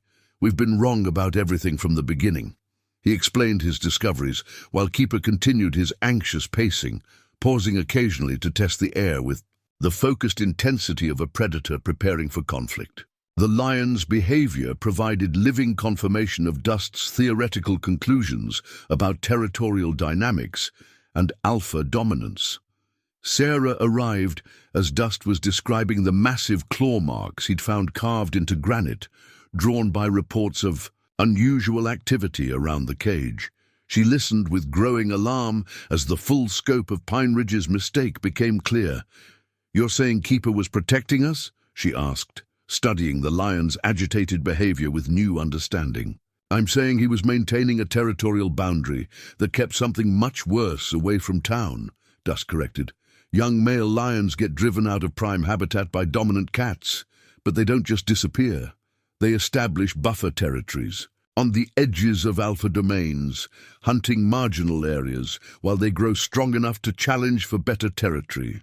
And by capturing Keeper, we eliminated that buffer," Doc Winters concluded. "Worse than that," Dust said. "We removed the one thing that was keeping the alpha focused on his high country hunting grounds instead of exploring what lies downhill, as if summoned by their conversation. The sound that would haunt Pine Ridge for weeks echoed across the valley, a roar that seemed to shake the mountains themselves, carrying power and menace that dwarfed any sound Keeper had ever produced. The captive lion froze at the first note, then responded with a call of his own, higher-pitched but unmistakably defiant. "Dear God," Sarah breathed. "How big is that thing?" "Big enough to kill anyone who gets in his way," Dust replied. "And smart. Enough to know that Keeper's no longer here to defend this territory." The Alpha's proximity triggered increasingly frantic behavior from Keeper, who began throwing himself against the bars of his cage with desperate energy. The lion understood what the humans were only beginning to grasp: that his absence had created a vacuum in the territorial balance that the Alpha was moving to fill. Morrison came galloping into town within the hour, his horse lathered and his face pale with shock. The Alpha had attacked his ranch in broad daylight, killing 2 steers within sight of the main house and showing no fear of human activity. The brazen assault represented a level of aggression that no one in Pine Ridge had experienced or expected. "It was toying with us," Morrison reported to the crowd that gathered around his exhausted horse. "Stood on that ridge above my house for 10 minutes, just watching while we scrambled for rifles. Then it walked away, like it owned the whole territory." The Alpha's behavior confirmed Dust's worst fears about the situation they'd created through ignorance of mountain lion territorial dynamics. A predator confident enough to hunt near human dwellings in daylight was a predator that recognized no boundaries between wild and civilized territory. Mayor Hawkins convened an emergency town meeting that evening, but the discussion took on a very different character than previous debates about Keeper's fate. The question was no longer whether to release an innocent lion, but whether Pine Ridge possessed the courage to admit error and take desperate action to correct a potentially catastrophic mistake. "We're facing a choice between bad and worse," Hawkins announced to the packed room. "Keep Keeper caged and deal with an alpha male that's already proven more dangerous than anything we've seen, or release our prisoner and hope he can re-establish the territorial balance that was protecting us." The debate that followed revealed deep divisions in the community's willingness to accept responsibility for their mistake. Some residents demanded immediate evacuation until professional hunters could eliminate the alpha threat. Others insisted that releasing any mountain lion represented unacceptable risk, regardless of theoretical territorial benefits. But Sarah Milhouse stood to address the meeting with the quiet authority that marked her as Pine Ridge's most educated resident. "We made our decision based on fear rather than understanding," she said. "Now we're facing the consequences of acting without complete information. The question is whether we'll make the same mistake twice." Her support for releasing Keeper carried special weight because she worked daily with the town's children, the residents most vulnerable to predator attacks. If the school teacher was willing to risk the plan, others found courage to consider options that seemed impossible hours earlier. Dr. Winters provided scientific backing for the territorial theory, explaining the complex relationships between apex predators that governed wildlife populations throughout the Mountain West. His medical training gave authority to discussions of animal behavior that might otherwise have been dismissed as speculation. But the decision ultimately rested with Dust McKinnon, whose tracking skills and relationship with Keeper made him the only person capable of implementing such a dangerous plan. The town's willingness to release the lion meant nothing without someone prepared to guide that release in ways that might re-establish territorial boundaries rather than simply creating chaos. "I'll do it," Dust said quietly, "but understand what we're risking. If this goes wrong, we'll have 2 dangerous predators instead of 1, and no guarantee that Keeper will be strong enough to challenge an alpha that's been dominating this territory for years." The vote was closer than expected, but decisive. 28 in favor of releasing Keeper, 19 opposed, with several abstentions from residents who couldn't bear the responsibility of either choice. Pine Ridge had chosen to trust in the territorial wisdom of a mountain lion over the safety of conventional solutions. As the meeting dispersed and residents headed home through the darkness that suddenly seemed full of threats, Dust walked once more to Keeper's cage. The lion had settled somewhat, but remained alert, ears constantly moving to track sounds from the surrounding forest. "Well, friend," Dust murmured, "looks like we're about to find out whether trust goes both ways. Tomorrow, I'm going to give you the chance to reclaim your territory. Question is whether you remember how to be wild enough to survive what's waiting up there." The territorial markings carved into granite had revealed a truth that would test every assumption Pine Ridge had made about predators, prey, and the delicate balance between civilization and wilderness. Whether that truth would prove to be salvation or disaster would be determined by the courage of a man and a mountain lion who had learned to recognize each other as allies in a conflict neither had chosen, but both would have to finish. The key to Keeper's cage was a simple piece of iron, forged by Murphy the blacksmith with the same practical craftsmanship he brought to horseshoes and plow blades. But as it lay in Dust McKinnon's weathered palm during the hours before dawn, the key represented far more than mere metal. It symbolized Pine Ridge's collective leap of faith into territory where understanding mattered more than fear, where the courage to admit error might prove more valuable than the comfort of familiar prejudices. The emergency town meeting had continued past midnight, with arguments growing more heated as residents grappled with a decision that challenged everything frontier culture had taught them about handling dangerous wildlife. The safe choice was organizing hunting parties to track down and eliminate the alpha male through conventional means. The risky choice was releasing their prisoner and hoping territorial instincts would restore a balance that human intervention had disrupted. Dust had spoken with an eloquence that surprised everyone, who knew him as a man of few words. Standing before neighbors who had questioned his judgment and motives for weeks, he'd argued for a plan that required trusting the wisdom of a mountain lion over the collective fears of an entire community. "Fear makes us stupid," he'd said, his voice carrying the authority of a man who had faced life and death decisions under conditions where mistakes meant death for people who depended on his judgment. "We trapped Keeper because we were afraid of what we didn't understand. Now we're facing something worse because that fear prevented us from learning what we needed to know." He gestured toward the cage visible through Thompson's store windows, where Keeper paced restlessly in response to territorial sounds only he could interpret. "That lion has been trying to tell us something for weeks. Question is whether we're smart enough to listen before it's too late."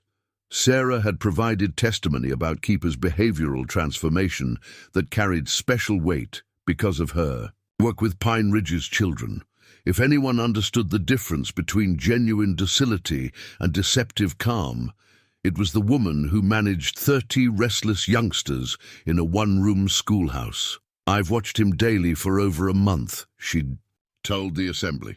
"Keeper responds to kindness, shows curiosity about children, demonstrates intelligence in ways that suggest he distinguishes between threatening and non-threatening human behavior. These aren't the characteristics of a natural livestock killer. They're the behavior patterns of an animal that was forced into conflict with humans by circumstances beyond his control." Dr. Winters had presented medical evidence with scientific precision that left little room for arguing. Measurements of claw marks, bite patterns, and track spacing proved conclusively that the recent attacks involved a predator significantly larger than Keeper. More importantly, his analysis of territorial marking behavior suggested that the alpha's increasing aggression was directly related to the younger lion's absence from boundary territories. "We're dealing with a classic case of apex predator territorial displacement," Doc had explained, using terms that few residents fully understood, but trusting their intelligence to grasp the essential concepts. Remove the buffer animal, and the dominant predator expands his territory to fill the vacuum.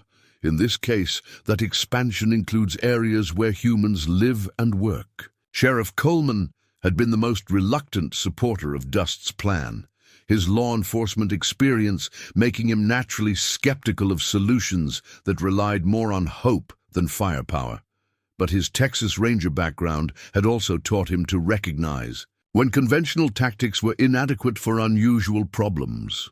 "Don't like releasing any dangerous animal near populated areas," Coleman had admitted. "But hunting that alpha in his own territory would cost lives we can't afford to lose. If McKinnon thinks the lion can solve a problem we can't handle ourselves, I'm willing to try it once before we organize search parties that might not come back." The preparations for Keeper's release had required careful planning that balanced safety concerns with the need to give the lion maximum opportunity to re-establish territorial boundaries. A safety perimeter was established around the cage, with armed volunteers positioned to intervene if the release went wrong. Dr. Winters prepared medical supplies for treating injuries that seemed increasingly likely as the plan developed. But the most crucial preparation was psychological, helping the townspeople understand that they were about to witness something unprecedented in frontier history. A civilized community was preparing to place its faith in the territorial wisdom of a wild predator, trusting that natural instincts could solve problems that human intelligence had created through ignorance. As dawn approached, Dust made his final visit to Keeper's cage as a captor rather than a liberator. The lion had been increasingly agitated throughout the night, responding to scents and sounds that suggested the alpha was moving closer to town. Time was running short for implementing any plan that might prevent direct confrontation between the large predator and Pine Ridge's residents. "Listen to me, friend," Dust said quietly, settling into his familiar position near the bars where he and Keeper had built their unlikely partnership. "In a few hours, I'm going to open this cage and give you back your freedom, but you need to understand what you're up against." Keeper approached the front of his prison with the focused attention he'd learned to show during their daily conversations. The lion's amber eyes tracked Dust's movements with intelligence that had developed through weeks of observing human behavior patterns. "There's an alpha male up in your old territory," Dust continued, speaking as much to clarify his own thoughts as to communicate with the lion. "He's bigger than you, older than you, and he's been running these mountains while you've been learning to trust humans. Question is whether you're strong enough to challenge him or smart enough to avoid a fight you can't win."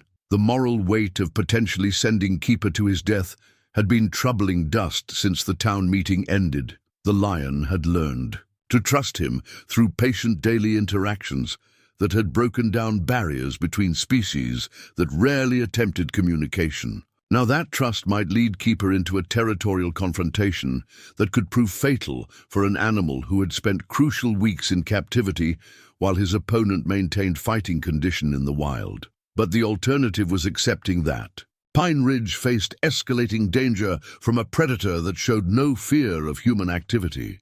The alpha's daylight assault on Morrison's ranch had demonstrated territorial confidence that would only increase as he tested the boundaries of his expanded domain. Without intervention, the next attack might target the schoolhouse, the residential areas, or anywhere else. The lion chose to assert his dominance. Reports from the Night Watch had added urgency to the morning's planned release. Henderson had discovered 2 more steers killed during the darkness, their carcasses left within a quarter-mile of town, in what could only be interpreted as territorial marking behavior. The alpha was deliberately challenging human authority, asserting dominance through increasingly bold displays of predatory power. More disturbing was the evidence that the alpha had approached within sight of Pine Ridge's outlying buildings. Fresh tracks in the mud beside the creek showed that the massive predator had investigated the town's water source, testing human scent patterns and probably evaluating opportunities for future hunting. The lion was conducting reconnaissance, with the methodical intelligence of a military scout preparing for campaign. "He's not just hunting," Dust explained to Sheriff Coleman during their pre-dawn conference. "He's establishing ownership of territory that includes everything from the high country down to the valley floor. In his mind, we're just another species that needs to acknowledge his dominance or face elimination. The psychological pressure of the approaching confrontation had affected everyone involved in the release plan. Sarah had spent the night reviewing her sketches and observations, searching for insights that might help predict Keeper's behavior when freedom was restored. Dr. Winters had prepared for medical emergencies while studying everything available about mountain lion territorial conflicts. Even Mayor Hawkins had remained awake, weighing the political consequences of a decision that could either save Pine Ridge or make its situation catastrophically worse. But the heaviest burden fell on Dust, whose relationship with Keeper made him the only person capable of managing the release in ways that might maximize success while minimizing danger to the town's residents. The iron key in his palm represented not just physical access to the cage, but responsibility for consequences that would affect every life in Pine Ridge. As sunrise approached and the final preparations were completed, Dust found himself thinking about the cavalry decisions that had haunted him for 9 years. The same factors that had led to disaster during the war, incomplete information, time pressure, and lives depending on his judgment, were present in the current situation. But this time, the stakes included not just human lives, but the survival of a creature that had learned to trust him despite every instinct that should have warned against such faith. "Time to find out whether I've learned anything worth knowing," Dust murmured, watching as Keeper positioned himself near the cage door, with the alertness that suggested he understood something significant was about to happen. The key felt heavier than iron as Dust prepared to unlock the door that would either restore territorial balance to the mountains around Pine Ridge or unleash forces that no human agency could control. In the growing light of dawn, surrounded by neighbors who had chosen to trust his judgment despite their fears, he prepared to discover whether understanding was truly more powerful than the violence that had governed frontier life since the first settlers had challenged the wilderness for dominance of the American West. The cavalry saber hanging from Dust McKinnon's saddle had not been drawn in anger since the last battle of his military service, when Confederate cavalry had made their final desperate charge across a muddy field in Virginia 9 years earlier.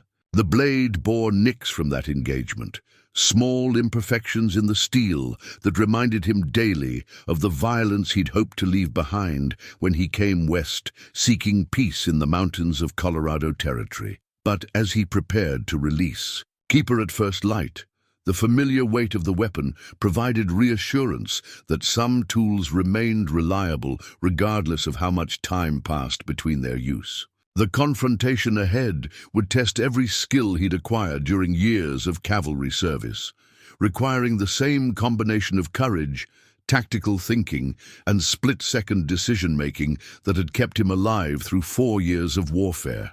Dawn broke clear and cold over Pine Ridge, painting the mountains in shades of gold and crimson that spoke of autumn's advance toward the harsh winter that would soon lock the high country in snow and ice. Dust approached Keeper's cage with the iron key in one hand and his rifle in the other, knowing that the next few hours would determine whether his understanding of mountain lion behavior proved accurate or fatally flawed. Keeper stood alert in the center of his prison, every muscle tense with anticipation that suggested he understood the significance of this morning's departure from their established routine. The lion's amber eyes tracked Dust's movements with intense focus, while his nostrils tested the air for scents that carried information beyond human detection.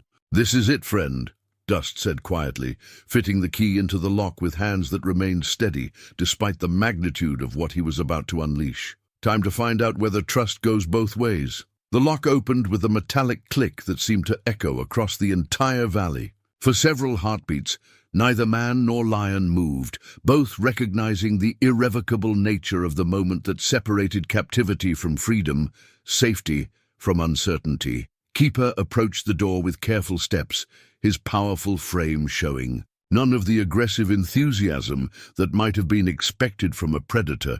Suddenly offered escape from weeks of confinement. Instead, the lion displayed the cautious intelligence that had impressed Dust throughout their relationship, testing this unexpected opportunity with the wariness of a creature that had learned to suspect easy solutions to difficult problems. The first touch of mountain air beyond the cage seemed to trigger dormant instincts that captivity had suppressed but not eliminated.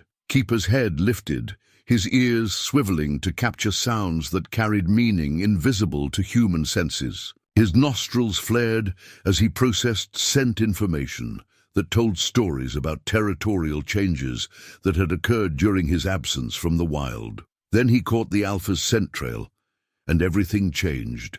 The transformation was immediate and complete. Keeper's entire posture shifted from cautious exploration to focused intensity, his body language becoming that of a territorial predator responding to direct challenge. The lion that emerged from the cage bore little resemblance to the calm creature that had accepted food from Dust's hands.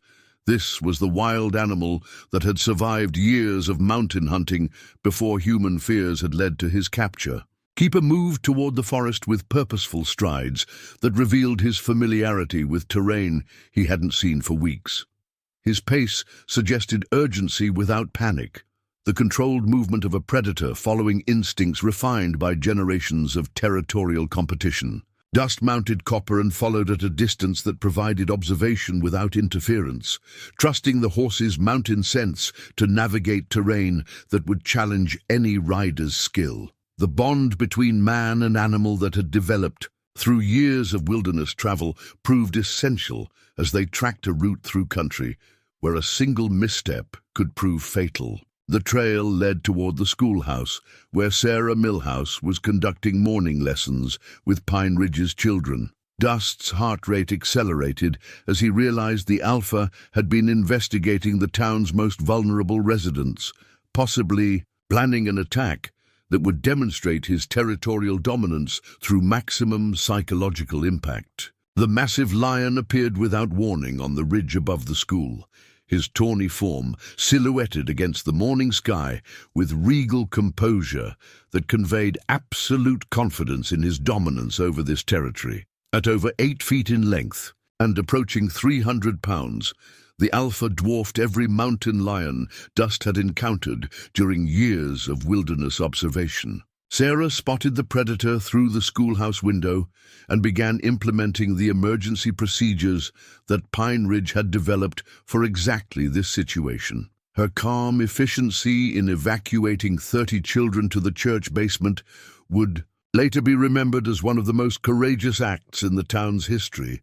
but in the moment, she simply did what needed to be done to protect the lives entrusted to her care. Keeper's response to sighting his territorial rival was immediate and unmistakable. The younger lion's challenge rang across the valley, a sound that combined frustration, determination, and barely controlled aggression into a call that had not been heard in these mountains for months. The alpha's answering roar seemed to shake the earth itself, promising violence that would settle questions of dominance through methods older than human civilization. But as the two predators began circling each other with the deadly grace that marked apex carnivores preparing for combat, Dust noticed something that changed his understanding of the entire situation. The alpha's left rear leg showed signs of recent injury, a limp that suggested weakness in the very attribute that would prove most crucial in territorial combat. The massive lion had been wounded, probably during recent territorial disputes, with other predators drawn to the power vacuum created by Keeper's absence. The injury explained his increasingly aggressive behavior toward human settlements. A dominant predator facing challenges to his authority often became more dangerous as he fought to maintain territorial control through intimidation rather than physical superiority. This discovery meant that Keeper faced not just a larger opponent, but a desperate one whose territorial dominance was already being questioned by rivals throughout the high country. The coming battle would determine more than just control of hunting territory around Pine Ridge. It would establish whether the younger lion possessed the strength and intelligence to claim leadership of a territorial hierarchy that had been destabilized by human intervention. Dust drew his cavalry saber as he realized that the confrontation ahead would require more than passive observation. The wounded alpha's unpredictable behavior meant that neither lion could be trusted to follow normal territorial protocols, and the proximity to Pine Ridge meant that any miscalculation could endanger the very people whose safety had motivated Keeper's release. The blade caught morning sunlight as Dust prepared to enter a conflict between predators whose territorial dispute had been shaped by human ignorance but would now be resolved through methods that predated the arrival of civilization in the American West. Whether his intervention would prove decisive or merely complicate an already dangerous situation remained to be determined by the courage and skill that had carried him through 9 years of trying to forget the last time he had drawn steel in anger. Keeper's victory roar shattered the morning silence with a power that seemed to reach into every corner of Pine Ridge, announcing not just territorial triumph, but the validation of understanding over fear, trust over prejudice. The sound echoed from ridge to ridge, carrying across the valley with an authority that would be remembered for generations as the moment when a frontier town learned that wisdom sometimes wore the face of wildness. But victory had not come easily or without cost. The battle between the two mountain lions had raged for nearly 30 minutes, testing every ounce of strength, cunning, and determination that each predator possessed. What Dust witnessed during that epic confrontation challenged everything he thought he understood about animal behavior and the bonds that could form between species separated by millions of years of evolution. The alpha had struck first, using his superior size and weight to attempt the decisive blow that would settle territorial dominance through overwhelming force. His initial charge carried the power of a landslide, driving Keeper backward toward the rocky outcropping where tactical disadvantage might have proven fatal for the younger lion. But captivity had not dulled Keeper's instincts or reflexes. If anything, weeks of enforced inactivity had stored energy that now exploded in displays of speed and agility that the larger cat couldn't match. Keeper's evasive maneuvers drew the alpha into extended pursuit across terrain where quickness mattered more than raw power. The contest had been shifting gradually in Keeper's favor when the alpha's desperation triggered a change in tactics that transformed territorial combat into something far more dangerous. Instead of continuing to focus on his rival, the massive predator suddenly turned toward the easier target represented by the human, who had been observing from what he thought was a safe distance. Dust barely had time to realize his mistake before 300 pounds of enraged mountain lion launched itself from the rocks above his position. Copper's mountain-bred instincts saved both their lives, the horse shying sideways, just as massive. Claws raked the air where Dust's head had been moments before. But the alpha's charge unseated him, sending rider and saber tumbling toward the rocky ground while the predator prepared for a follow-up attack that would eliminate the human threat permanently. That was when Keeper demonstrated loyalty that transcended every boundary between wild and civilized, predator and ally.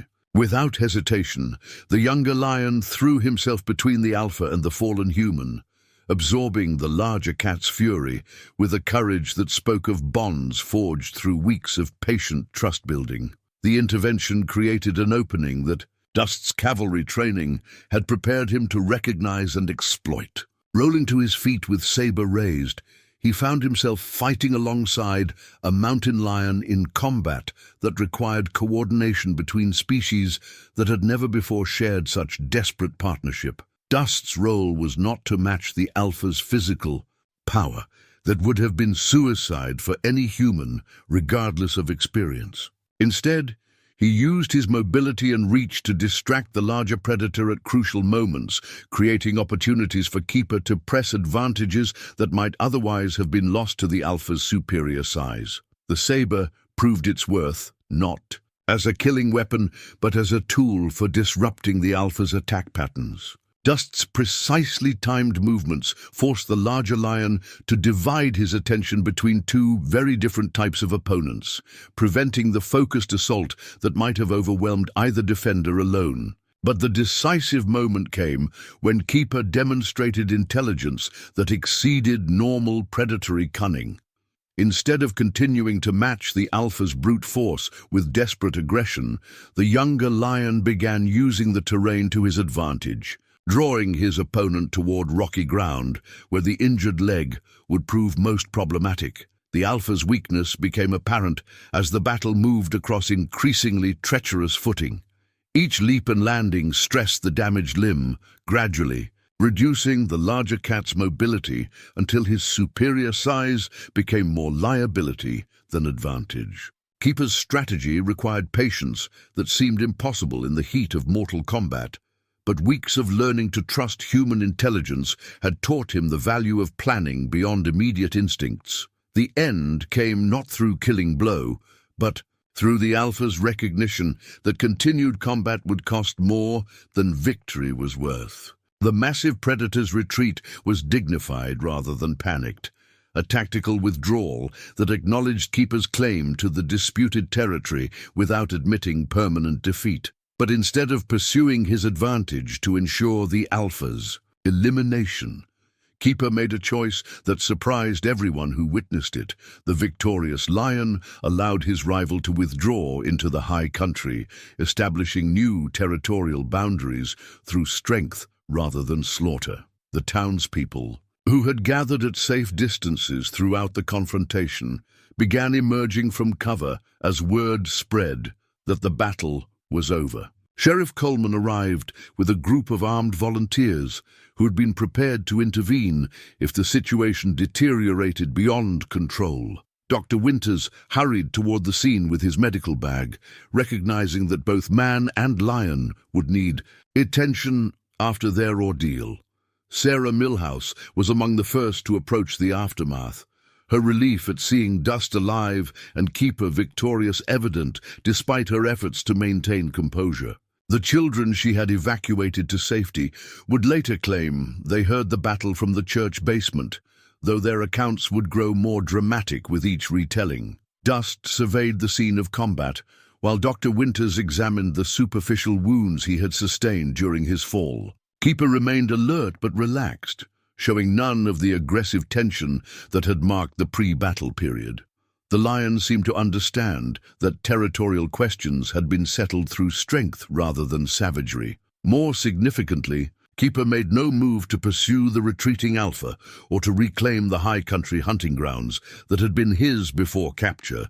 Instead, the victorious predator positioned himself near the town's edge, as if choosing to maintain the boundary role that had originally brought him into conflict with human activities. "He's staying," Sarah observed with wonder. "He could follow the alpha into the mountains, claim the prime hunting territory, but he's choosing to remain here. Think he's learned something during his time with us," Dust replied, watching as Keeper settled into a resting position that kept both the town and the high country within his field of vision. "Maybe figured out that some boundaries are worth maintaining even when you have the power to cross them." The victory roar that had announced Keeper's triumph continued echoing in the memories of everyone who heard it, a sound that would forever mark the moment when Pine Ridge learned to distinguish between wildness and violence, between understanding and fear. The mountain lion, who had once terrorized cattle herds, had become the guardian of territorial balance that protected both human and animal interests through strength tempered by wisdom. As the morning sun climbed higher and the immediate danger passed, residents began returning to their normal routines with the knowledge that their town had been forever changed by the courage of a man and a mountain lion who had learned to trust each other across the vast divide that separated civilization from the wilderness that surrounded it. The new fence around Keeper's territory was unlike anything Pine Ridge had ever constructed.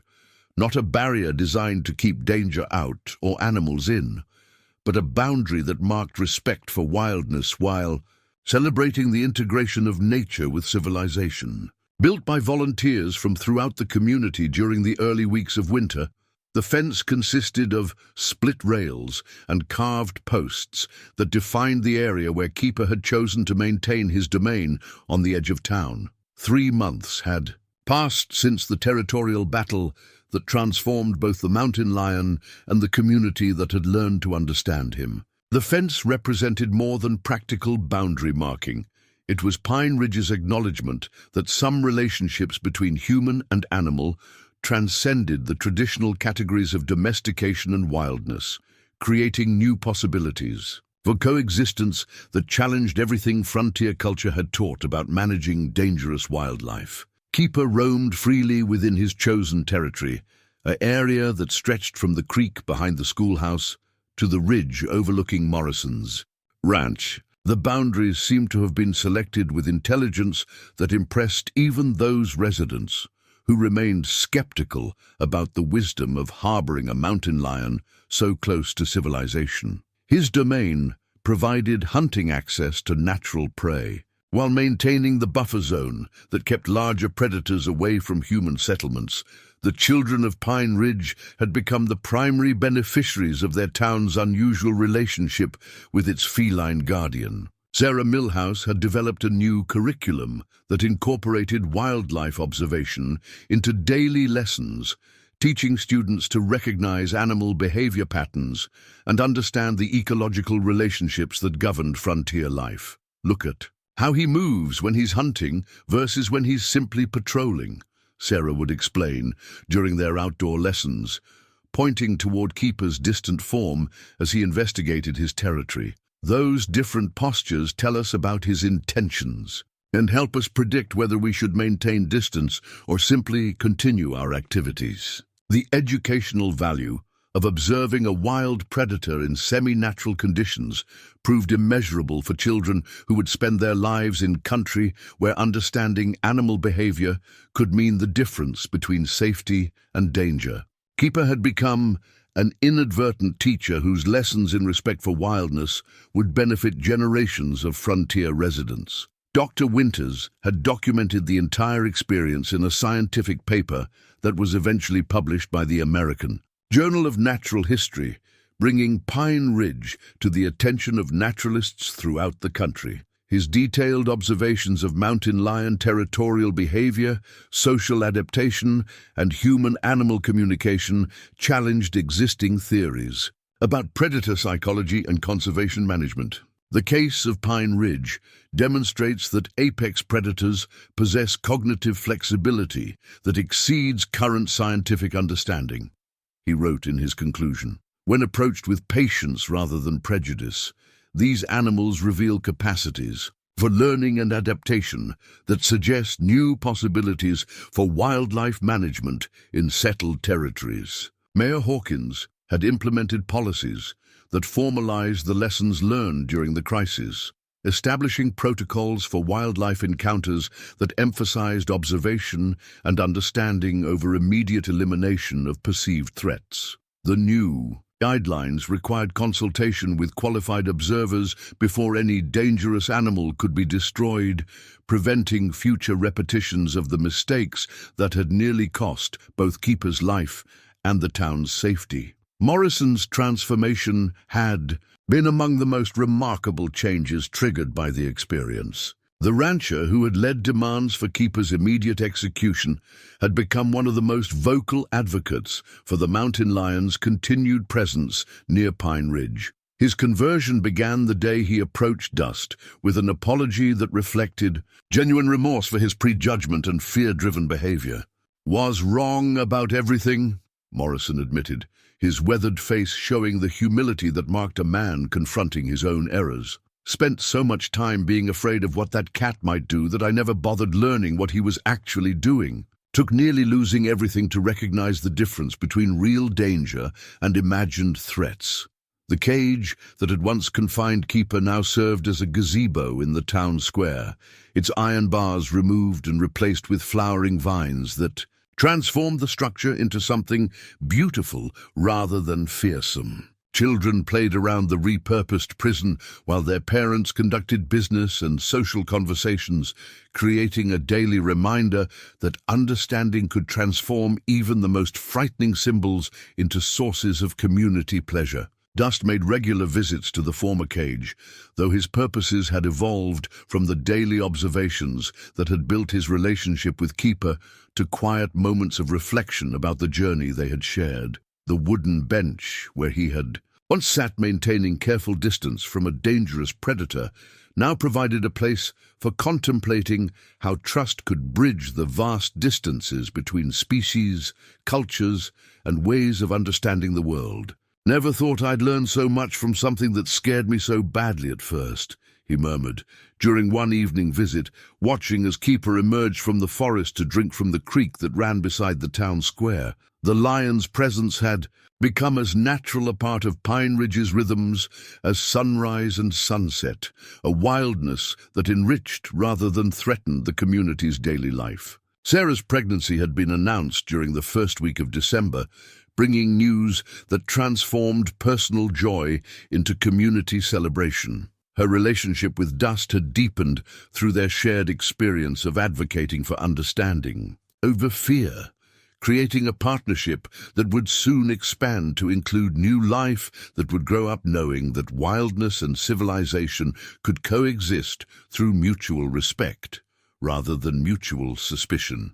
"Child's going to have quite a godfather," Dust observed one snowy afternoon, watching as Keeper maintained his patient patrol through territory that had become home to both mountain lion and human residents. "Probably be the first youngster in Colorado who learns to read animal behavior before learning to read books." The bond between man and mountain lion had evolved into something unprecedented in frontier history, a relationship built on mutual recognition rather than dominance, respect rather than control. Keeper would approach the town square when Dust was present, maintaining the comfortable distance that marked their interactions, but showing obvious pleasure in the human company that had taught him to distinguish between friendship and threat. Their evening meetings had become a ritual that provided comfort to both participants, a quiet communion between species that had learned to communicate across boundaries